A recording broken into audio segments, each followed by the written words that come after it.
We've now got the two nests on, and we've got the relays in, so we can now independently run this hot water cylinder, and this pump, as well as the two heating zones and the two heating pumps.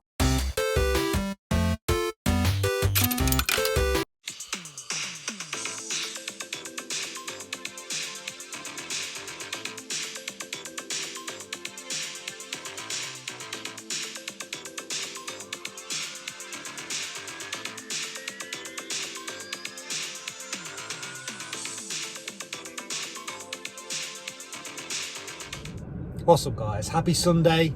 Thanks for tuning in to my latest video, The Life of a Jobbing Plumber. If you've not seen one before, it's basically various jobs from my working week as a plumber and a gas engineer, things that I think you'll find useful, or maybe some knowledge, tips and tricks I can pass on. Please consider subscribing to my channel. I think there's also a notifications bell so you can get a notification when I get a new video. All that kind of stuff helps me and encourages me to make more videos.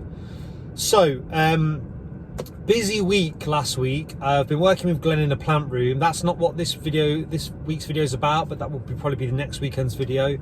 That was really interesting, my first commercial plant room. And then we did yesterday, so Saturday, drove down to Oxford to do the charity install at a homeless shelter. So that will be another video later on in the week. This week's video is a bit of a throwback. So you remember in the summer I did what I called my biggest ever job. It's the sort of wiring section of that, how I wired the system, and I used a relay for the first time. Now when I was doing it, I was sort of on my Instagram asking people what I should do to control it, because basically there was 3 pumps and I only wanted power to go to the... I'm rambling. There's a little bit on using relays. I've never used relay when I've wired a heating system before, so it's basically me doing that and the finished job. And the reason I've included that this week is because my mate Stu from AccuWarm, he's been researching how to use relays on to heat a towel radiator, and he's done me a little video of the research he did on how they work and how he's going to implement it into his system. There's a nice little video, so that's going to be at the end. And then there's some other bits, boiler repairs, pump swap, 3-port valve, just bread and butter plumbing jobs, but I hope you enjoy it. And then on the 17th of March, so Thursday this week, I am going to be turning 40. So I reckon the last 6 months that's been occupying my head. I'm turning 40. I want to get in the best shape of my life. I set myself some goals. I'm going to talk about that, but I'll stick it at the end, because if you're here for plumbing, you don't want me banging on about my fitness and stuff like that. So yeah, a little bit of everything in this week. Hope you enjoy it. And one thing to mention, just a shout out to a company called Jackhammer Clothing. They made me this, says PB40 on it. They're well, he's a plumber, gas engineer, and he's got his own clothing brand. You can find him on Instagram at Jackhammer. They make you see that's a school holding a blowtorch, stuff like that. So if you're into that kind of stuff, check them out, Jackhammer Clothing. Enjoy this week's video. So this 3-port, I'm putting a lot of pressure on that. I cannot move it. The power's off. I've tried everything. It's not locked in.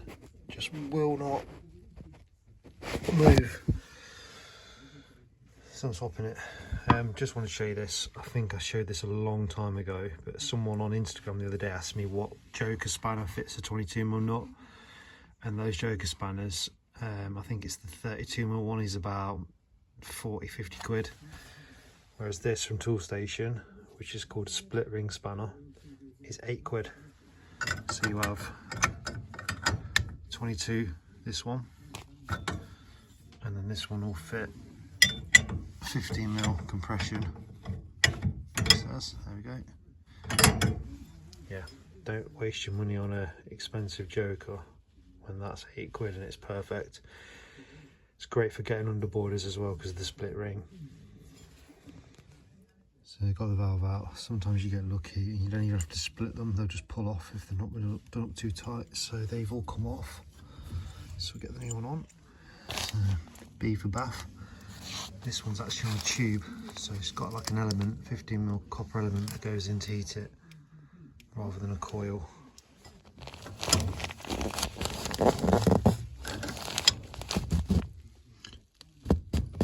good for getting in on an angle like that. Can't get your grips in, spanner in.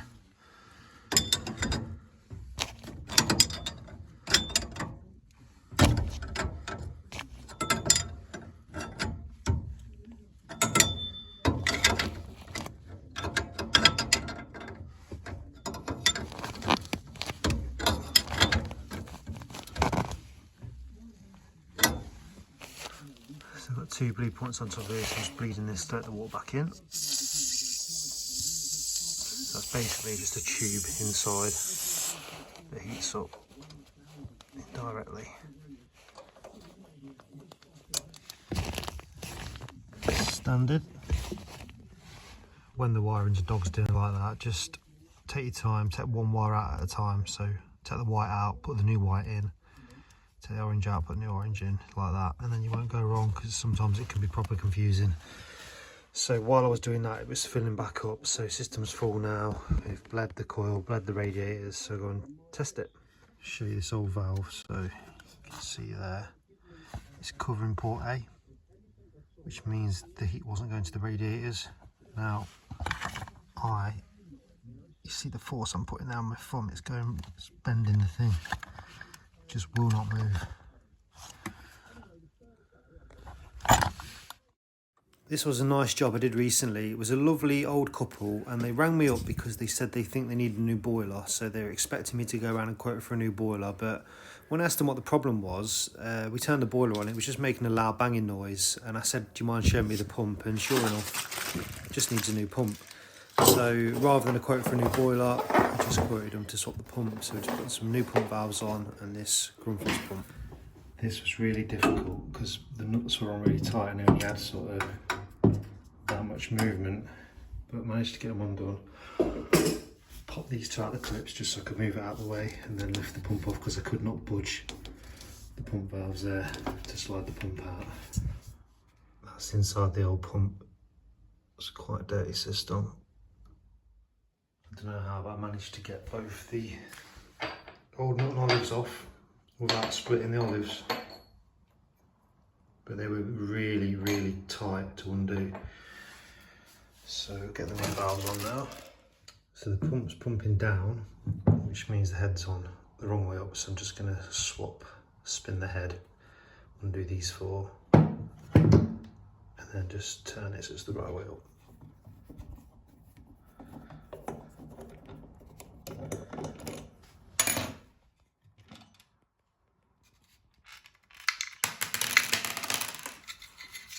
And just spin it so that now that's going to be pumping down.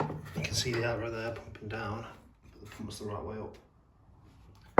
It takes 2 minutes. So I've just offered the new pump in, and it's about 10 mil too big for the gap.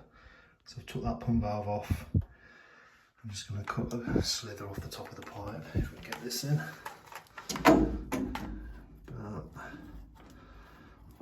there, I reckon.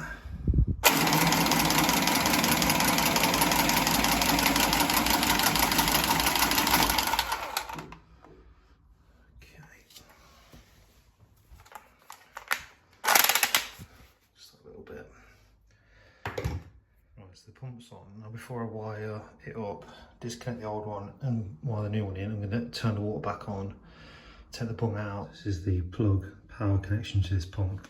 A lot of people don't like these, because if we look at this pump now, if we plug this in like that,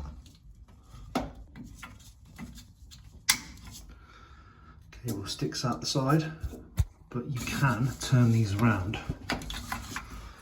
So when I wire this in, we'll turn it so that this is pointing down, and then the loop will just hang down and look a lot better. See, I've made that one sideways. So now when I plug this in, right, it hangs down. I know it does stick out the side a bit, but it's better than the cable going off that way. It just hangs nicely. Just to give you an idea of the house I'm working in, it's a lovely house, lovely old couple. This just turned up. Hopefully you remember this job from the summer me and Ben did. This is the last content I made, and this video is just really about how I wired it up, talking through that. But the only bit I didn't do was those 2 feeds for the immersion there. That was the electrician, but everything else I wired myself. It was a bit of a learning curve, so hopefully you'll find the video interesting. What I did want to do at the time was use the thermal imaging camera to show you how the low loss header works and how when each pump comes on the heat's distributed, but we just ran out of time on the job. I had other jobs running alongside it, so didn't get time. But when I go back to service this boiler in the summer, I'll make sure I get that video done. But this is how I left it, all working. It was a really, worked really well, and I really loved this job. It's one of my favourite jobs I've ever done. These are the covers for the Wago wiring centres. Obviously they've been on my van a while, a bit battered. But they're white and we want them to be black. So I'm just going to spray them, some primer, and then just some matte black spray just to tidy them up. Right, so I'm just starting the wiring on this. This is my thermostat that's going to connect to my 2-port valve. Obviously got 2 to do, this one for this one and this one's for this one. And this is the immersion heater, which will be done by the electrician. So we've got 2, and you can see on these tubes here, my cables are going to go down those tubes and they'll come out. There's like a void at the bottom here. So I'll thread them down and they'll come through. And then what I'm planning to do is put a Wago wiring centre on the deck there, to pick these 2 up, and then they'll go up. And then we'll put in the wiring centre, all the wires there. That cable there I've already pulled through, it's for the boiler. So that's my job for today. So if I pop that down there, you should see it.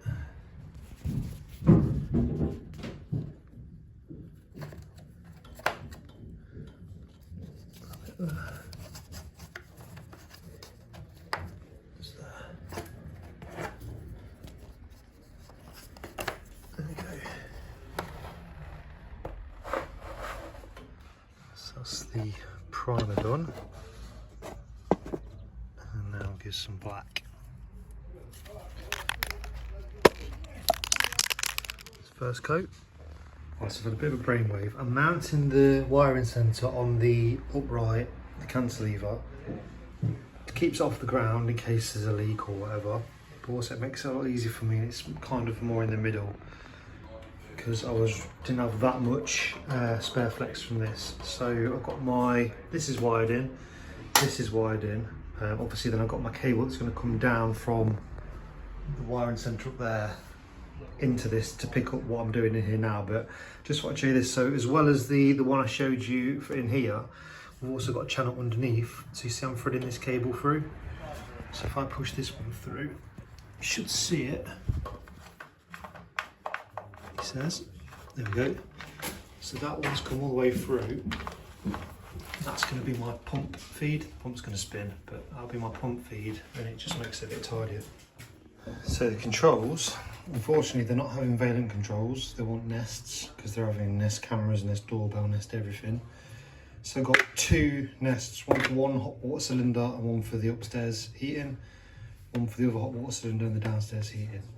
So what I'm going to do, I've made this board up. I've got my fuse spur there and my wiring centre. Then we'll mount the 2 nests on here. I'm hoping I've left enough room there for the electrician to put the spurs in for the immersion heaters, and we also need a spur for the pump on the accumulator. So that's all got to go on there. So I'm going to get these on now, and then all the cabling will be done behind it and come through the holes. What's that? So wires all in the wiring centre. That's this one done and this one done, and the pump. And now I can do the heating. Okay, so my nest's on, 2 holes through. So now what I can do is wire these into this, and then fix this to the wall, and then my cables that I've already fed through that are, you can see these, they're just hanging out the ceiling there. They'll come through these 3 holes and connect into here, and I'll bridge these to the hot water cylinders. So that's the nest wired in to the wiring centre, fuse spurs wired in. This is going to be mounted on the wall now, and then the cables from the water cylinders and the central heating zone valves will come in and pick up these switch lives from the nests. So there's my cables coming down, and they're all labelled hot water, boiler, and what's that? That's the live neutral and earth to the hot water wiring centre. So they're coming through. This will now be mounted on the wall and I can wire it up. So that's the power on. With these Nests, we've not got any Wi-Fi here or anything. So if you just push the button, it brings them on. So that's both the hot water zones are on. It's on a fly lead. It's just plugged in there for now because the electricians haven't finished giving me any power yet. So that's that. These are both open. That one's open. This one's open. Pumps on. I've spun the pump head. That's the condense. It's just running into a tub at the minute because that's not finished either. But boiler's up and running, so it's all working. So far so good today. Right, I'm going to try and make as much sense as possible. So we've got a boiler which has got a 240 volt switch live, and we've got 4 zones. So central heating 1, 2, and the 2 hot waters. So all of those at some point will give a switch live to the boiler. So if we follow central heating 1, you call for central heating, it goes through the room stat. If the room stat calls for heat, it goes to your 2-port valve, opens the 2-port valve, and then puts the switch live to bring the pump on and fire the boiler. That's how it works.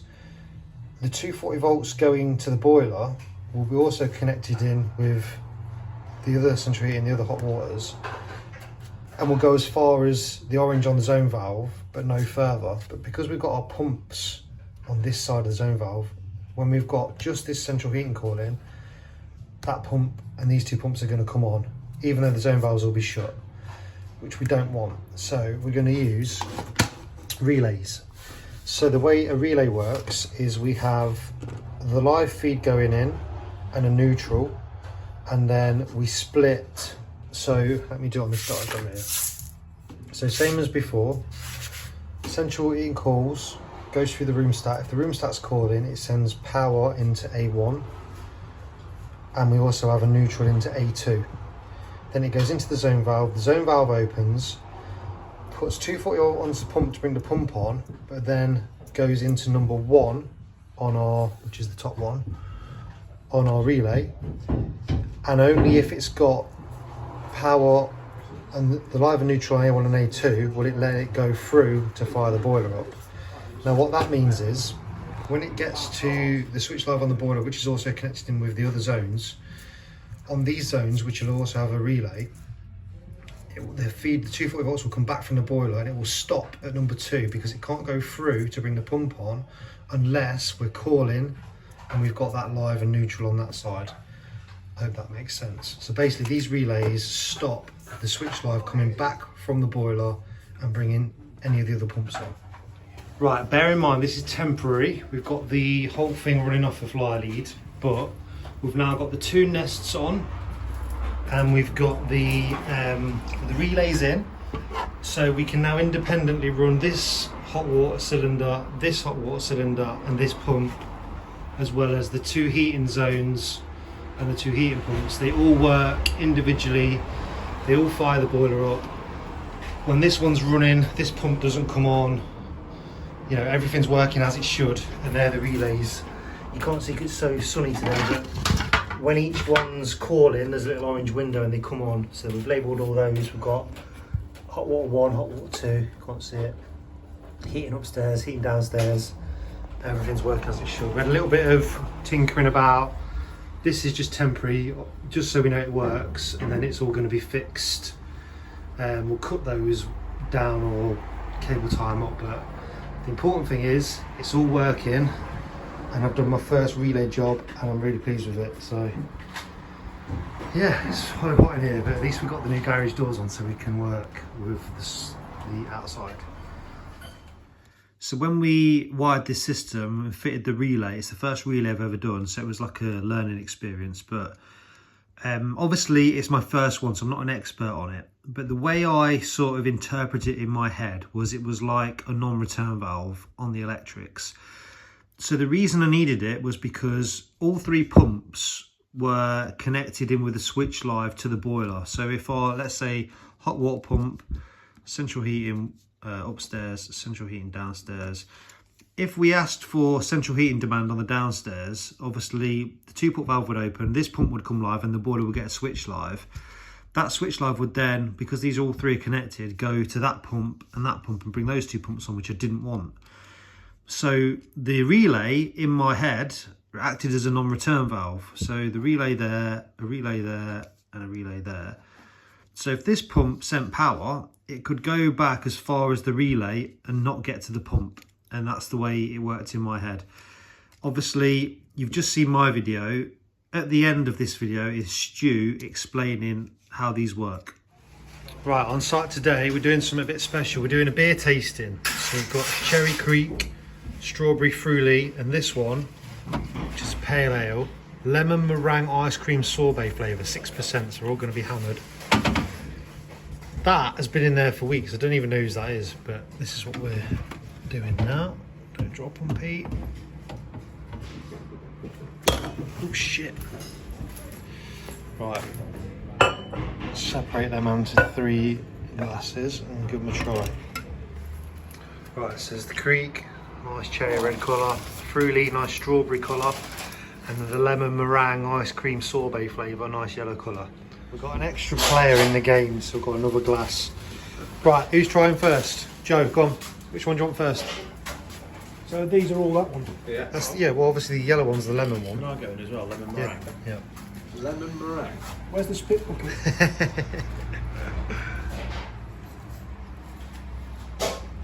Give it a chance. Describe the flavour.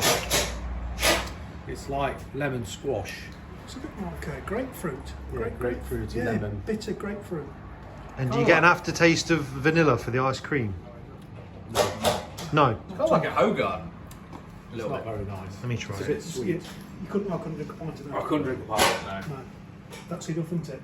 Just a, Yeah, not too bad. much. Got that. no. I quite like that. I'm not getting ice cream though, it's just very lemony. Right, Strawberry Fruity.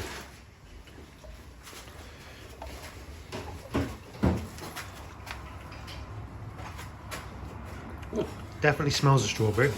Strawberry ice cream. Yeah. Again, that tastes of strawberry juice, but don't really taste of a beer. No, that's just like fruit juice.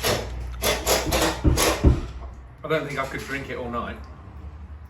It's like a Copperberg, but not as sweet. That, I couldn't drink ice cream float. So far the fruity's nicer. Yeah. Yeah, definitely. What was this one? Cherry Creek.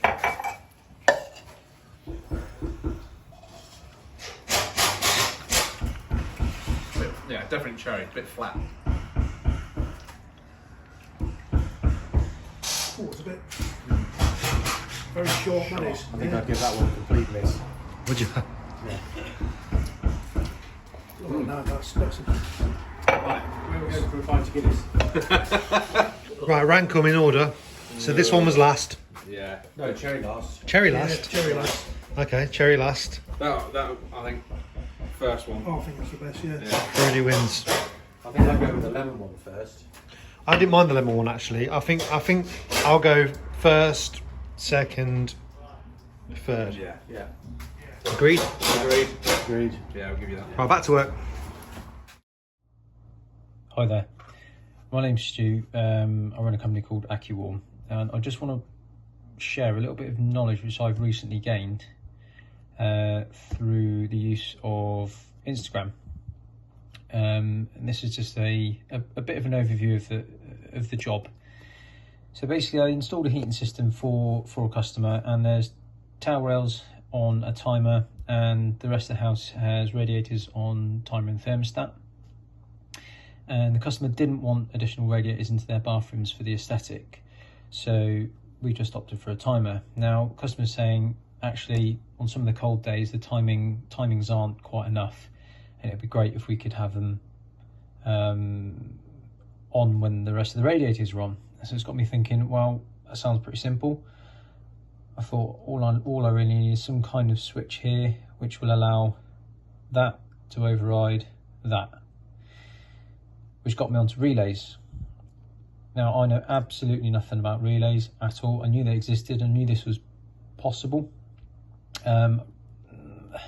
understand the concept of them, but have no idea how they actually work. So I put out a story on my Instagram asking if anyone had any idea. I think I put this exact drawing up with a bit of an overview as to what's going on, what I'd like to achieve, and what I was given at an electrical wholesaler's. So I went in and had a chat with someone over the desk, explained what I wanted to do, and he handed me this little box here, an 8-pin relay. I think it's called a double pole. And I looked at it and I thought, cool. What the hell does all that mean? I've no idea. So first thing I did, Googled it, tried to find a wiring diagram for it. I found the data sheet that comes with it. It still gave nothing away. And so yeah, that was when I put the story out, and I got some pretty good responses. A few people obviously saying, oh, it's overcomplicated, won't work, or, you know, let me know when you find out, because I'm keen to find out. A couple of guys straight away came up with a solution, or certainly an idea of how this would work and how to wire it. But I still, even after they sent me a few wiring diagrams, I still didn't understand, because I didn't know how this thing worked. So for me personally, I find that I need to know how something works before I'm comfortable fitting it. And I think it's a great way to go about any component in a heating system, is to understand what it does, what it's supposed to do, and how it works, even in the most basic terms, because it helps you with fault finding when things go wrong. So this here is an 8-pin relay. It comes with, well, you buy separately a base for it to click into. It's all wired up at the moment, and I'll show you all that in a minute. But this has a little keyway there, which will go just in there, and it just pushes in. So inside, what we've got is an magnetic coil. We've got some contacts here, and we've got 2 sets of these. So one on this side. If I flip it over, you can see here we've got exactly the same. And if you look closely, you can probably see that is touching that top bit with a gap between the bottom bit, and again it's touching the top here with a gap below the bottom bit. Now what happens is you put power across this coil, and the magnet will pull this switch down. Now if I pull this little orange lever just on there, you can see it moves the contacts. So when the magnet, or the coil, energizes, pulls down on this. So this was my plan, and this explains the relay in a little bit more detail. So you've got these 8 pins that go all the way around the relay, which you can see here. It starts at 1, 2, 3, 4, 5, 6, 7, 8, all the way around. As far as I'm aware, that's pretty standard across all relays, 8-pin relays anyway. And what we have is the coil here. So this is in a de-energized state at the moment, so no power is going through this coil. When we have no power going through this coil, this set of switches which we looked at a second ago, the contacts, are closed. So these are called normally closed. So you can put power in through this side, it will go up and through and come out of this side. You've then got this second one. These are completely separate from each other, electrically separate. So you can have 2 different loads coming through this here. So again, if we come in on 8 and go up, when it's de-energized, the switch is set to normally closed. One thing to note with the coil, it has to have a live and a neutral to it, or else it will not work. And it doesn't matter to my I don't think to my knowledge it matters which way around it is. So when we go to the energized state, if we look at de-energized, we then go to energized. So with power coming through this coil, it has to have a live and a neutral to it, or else it will not work. And it doesn't matter to my I don't think to my knowledge it matters which way around it is. So when we go to the energized state, so we look at de-energized, we then go to energized. So with power coming through this coil, the magnets have pulled this switch and that switch over. So these are now energized. So if we follow the path of the power can come in and out of what is normally open, because when it's de-energized, that's over here. So this is normally open. So this works for my scenario in the following way. So if I've got my central heating timer and stat here, when this is calling for heat, it's going to send 240 out to the zone valve. I can bring that same 240 out and put it into number 7, so the coil. I have a neutral coming in as well. I can then link that across to number 8, which then goes over to number 5. When it's de-energized, it will be at number 5, so there'll be no power coming out of this side. So only when power comes on, this will energize the coil and pull that switch over to normally open, so it will allow power to come through number 8 up to number 6 and to power that zone valve. When there's no coil on this is de-energized, therefore this is at normally closed and there's nothing coming off of that, so there'll be no power on this section here coming from any of this. And then we have the towel rad timer, so this can be run in the summer, all the winter, whatever, all year round, and the power will come in at number 1 and this will come out through the normally closed contact. So when there's no power coming through this side, through the coil, that will sit there. And that will allow that zone valve to fire. And because this has no power going through, this coil's not energized, this contact is set to the normally closed. So any power that goes up here will come back down here and stop. It will not then send back down to the heating and open that zone valve and cause nuisance heating. And so when we've got power coming through here, this side breaks contact so that this power just goes to nothing coming out, and this takes over the energizing of the zone valve, and that is how it works. And now I'll show you in real terms on the little rig that I've set up. Hopefully you can see everything I've got here. So I have the relay wired in. Ignore the wiring, it's just a temporary setup, the only light I've got, but it'll demonstrate it. So as per the diagram, from my central heating side, power coming in to 7, which is this orange wire coming from the heating side of this programmer, which then links across to terminal 8 here.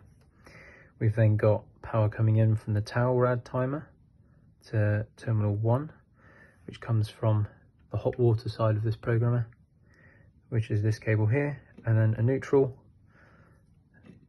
And at the top we have got our normally open on our, so terminal 6 normally open on the central heating side, and our normally closed on the towel radiator side, linked together with our live coming out here, which will go to our light bulb, which is obviously connected to the neutral as well, just to allow it to work in this demonstration. So I'll pop the power on now. So if I put hot water on, we come on. So what that's doing is sending 240 from the programmer round out of this brown and out the other side of this. So I put that on the neutral, so we got 240 there, 240 there, and 240 there. But because this is the normally open position, there is no power to this side. Okay, it's still beeping, but it's no voltage. So now when I press central heating, you may have heard it click. That has energized this coil, switched over to the opposite side. So now what we've got, 240 coming in, which links around and goes in at number 8 here, which now goes over to the what is normally open. So when it's energized, it's moved from normally closed over to the open one. So we now have 240 there, which comes back around, linking over to this one at 240. And we will have 240 the other side at the moment because we got our hot water on. Okay, so if I turn hot water off, we now have still got power on the coil, going in on number 8, coming out on number 6, going over to number 4. However, it will not be able to come back down because this switch is now over the other side. So we've got no power coming back out. So turn the central heating off and it all goes off. The relay is now de-energized. So the main thing is when you put your hot water timer on, the power goes through to power the zone valve, but it cannot come back down and back out to energize the heating valve. And that is it. I hope that makes sense. Okay, so you're either here because you watch all my videos to the end. If you do that, thank you. Or you want to hear about my fitness stuff. So, I am pretty strict with my diet and my training anyway, but I reckon the last 6 months I've become obsessed. I set myself some goals. So the first one, the 20-minute 5K, I think I just Googled what's a good 5K time, and 20 minutes came out as being like almost athlete level. So that was what I was aiming for. Now my PB at the minute is 21:52 seconds. So there's no way I'm going to get down to a 20-minute 5K. I think because of my weight, because I'm about 94 kilograms, I don't want to lose any muscle mass. So to get my weight down, to make myself light enough to run a 20-minute 5K, I don't think I want to do that. So I'm not too fussed about that one. The one that's really bothering me is the muscle ups. So I can't remember if I set myself the goal of doing 10 clean muscle ups or if it was just to do a muscle up. But in November I couldn't do a single one. I can now do 9, and I can do 9 most times I attempt to go for 10. I just can't get the 10th one. I don't know what's stopping me. I just cannot do it. I've started, and this is really pissing me off, I've started talking myself out of it before the gym, saying you're not going to get 10, you're not going to do it. And I think that is what's stopping me. So I've still got till Thursday to try and get the 10. I'm just not sure if I'm going to be able to do it. But 9, from the fact that I could do 0 and my form is really strict, is good. I've also started swimming again. Now I used to swim just on a Sunday night with my sister. I used to love that. But then with COVID and stuff, the pool's shut. It's now reopened and I've started swimming and I've really progressed. So I used to do, what did I used to do? 50 lengths, and then it would gradually get more. And I think the record I did was 78 lengths, but that was like having breaks and, you know, having a breather. I do sometimes use a swimming snorkel. So I was using that to up my stamina, and my record for swimming without a break, front crawl, was 120 lengths. That was wearing a snorkel.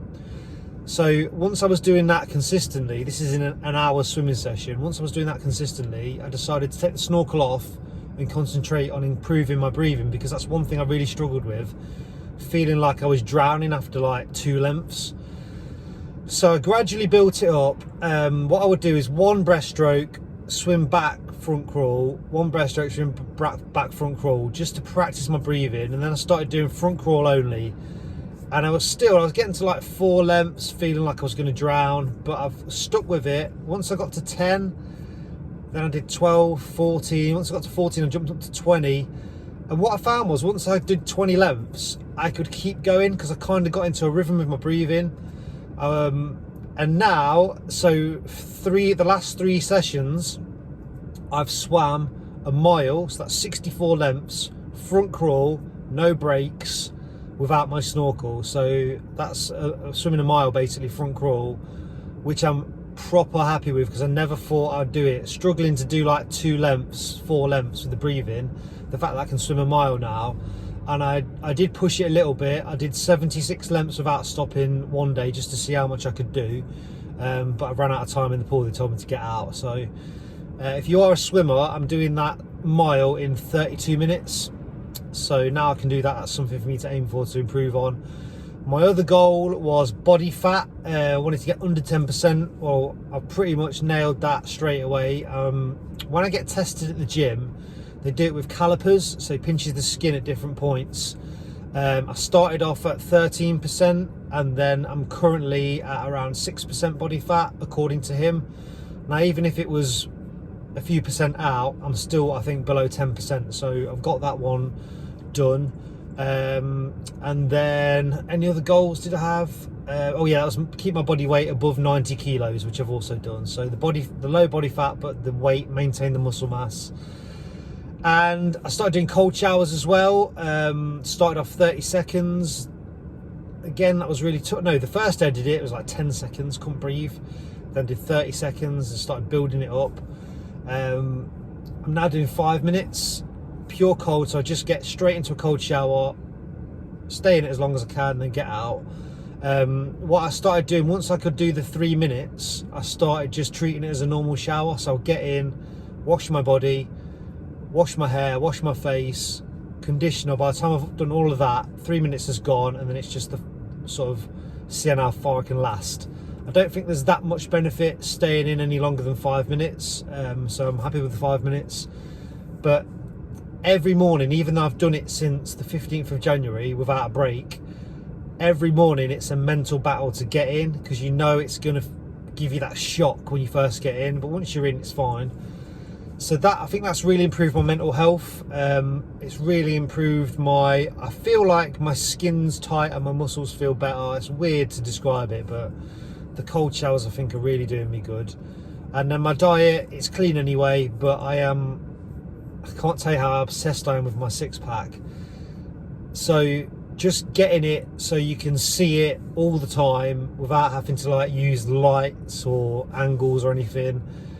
It just brings me, I don't know, brings me a sense of achievement, satisfaction, makes me feel healthy, strong, fit, whatever.